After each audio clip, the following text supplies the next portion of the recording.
قاتلان حسین کے انجام کا وقت آ گیا۔ عبد المالک کا دور آیا، اس نے کوفہ کا گورنر مختار بن عبید ثقفی کو بنا دیا۔ یہ وہ مختار بن عبید ثقفی تھا کہ مسلم بن عقیل جب کوفہ میں تشریف لائے تھے، ابن زیاد آیا تھا، مسلم بن عقیل کی گرفتاری کا آرڈر دیا تھا، تو مسلم بن عقیل نے اسی مختار بن عبید ثقفی کے مکان پہ پناہ لی تھی۔ اب یہی مختار بن عبید ثقفی کوفہ کا گورنر بن گیا، اور اس نے اعلان کر دیا جس کو حضرت حسین کے جس قاتل کے متعلق معلومات ہوں مجھے بتلائے، میں اس وقت تک اور کوئی کام نہیں کروں گا جب تک قاتلین حسین کا صفایا نہیں کروں گا۔ چنانچہ سب سے پہلے ابن زیاد جس کے حکم سے سب کچھ ہوا تھا، نہ زیاد کا وہ ستم رہا، نہ شمر کی وہ جفا رہی، جو رہا تو نام حسین کا جسے زندہ رکھتی ہے کربلا۔ یہ 30,000 فوجی لے کر مقابل میں نکلتا ہے موصل کی طرف۔ ادھر ابراہیم بن مالک اشتر یہ بھی اپنے سپاہی لے کر آتے ہیں، دریائے فرات کے کنارے پہ صبح سے شام تک لڑائی ہوتی ہے۔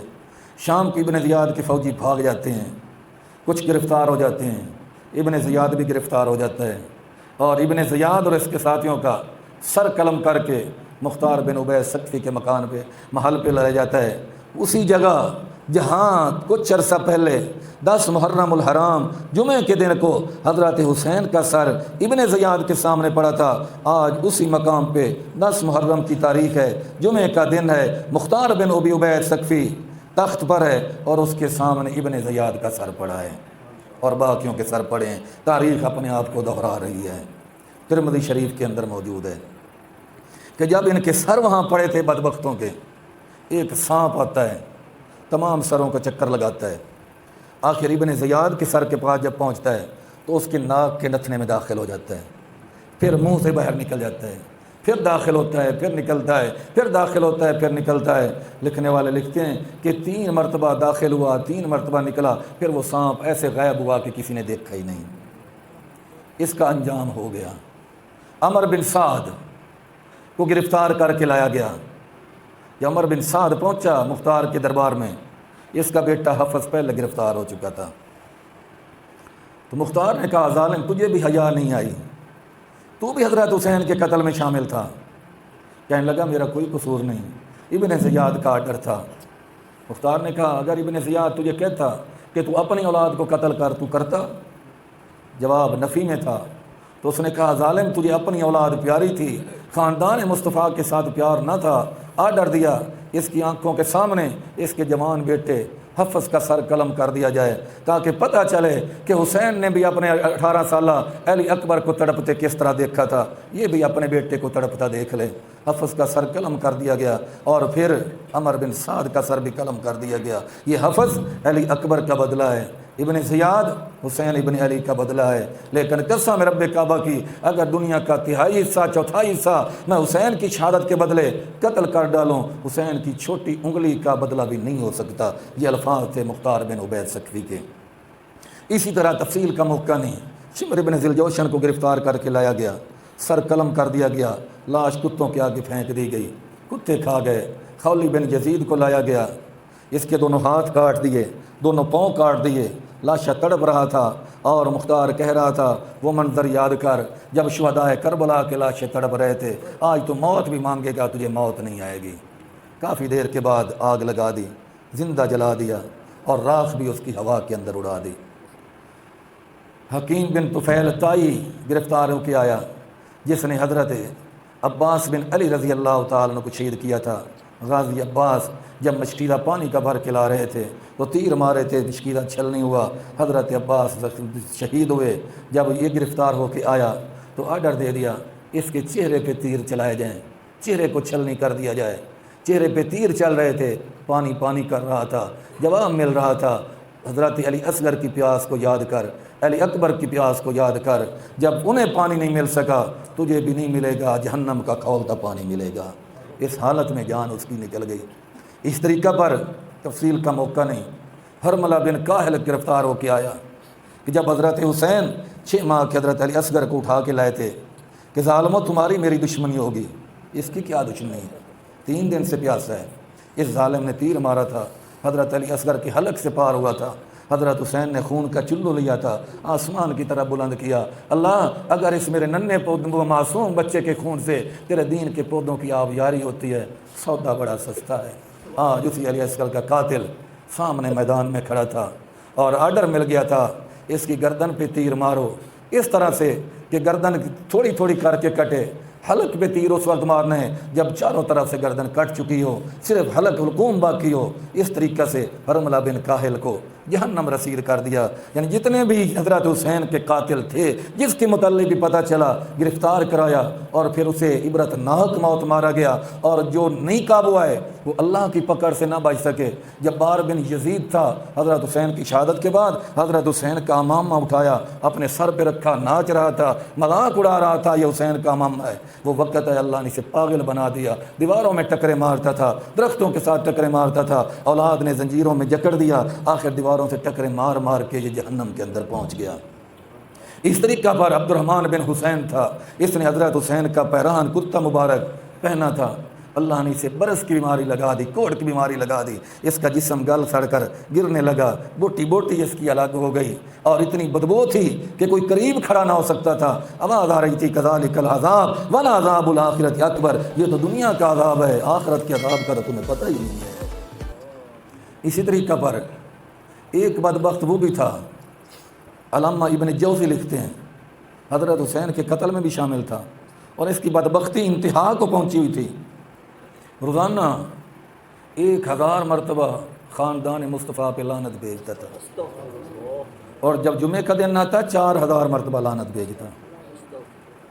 کسی کو نہیں پتا، لیکن اچانک اس کی شکل سور کی شکل بن گئی، خنزیر کی شکل بن گئی۔ آج بھی علامہ قطنی رحمۃ اللہ علیہ نے لکھا ہے کہ جو محمد الرسول اللہ صلی اللہ علیہ وسلم کے خاندان پہ تبرہ کرتا ہے، یا آمنہ کے لال صلی اللہ علیہ وسلم کے صحابہ کرام پہ تبرہ کرتا ہے، جب اس کو قبر میں دفن کر دیا جاتا ہے تو فرمایا اس کی شکل خنزیر کی بن جاتی ہے۔ اگر کسی کو یقین نہ آئے تو وہ فرماتے ہیں کہ مرنے والے کی قبر کو کھول کر دیکھ لیا جائے، تمہیں یقین آ جائے گا کہ قبر میں پہنچ کر اس کی انسان کی شکل نہیں رہی، خنزیر کی شکل بن چکی ہے۔ تو کسی نے پوچھا تجھے کیا ہو گیا؟ تو ایک حسین انسان تھا، تیری شکل سور کی ہو گئی۔ چیخ رہا تھا اور رو رہا تھا، کہہ رہا تھا میں وہ بد نصیب ہوں جو روزانہ 1000 بار اہل بیت پہ لعنت کرتا تھا، جمعے کے دن 4000 دفعہ لعنت کرتا تھا، حضرت حسین کے قتل میں شامل تھا۔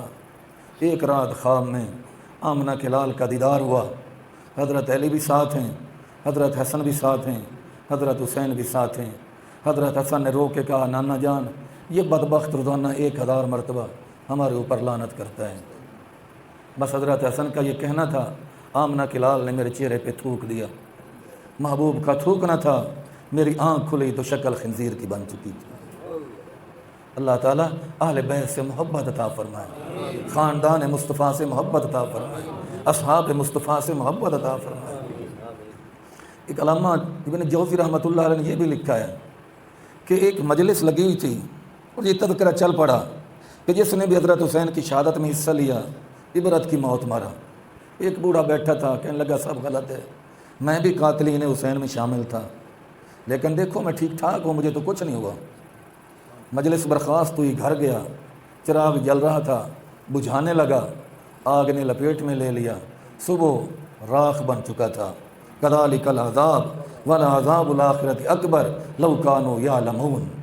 ایک آدمی اتنا حسین کہ اسے عرب کا چاند کہتے تھے لوگ، چاند بھی اس حسن کا مقابلہ نہیں کر سکتا، لیکن رنگ بالکل کالا سیاہ ہو گیا، جل گیا۔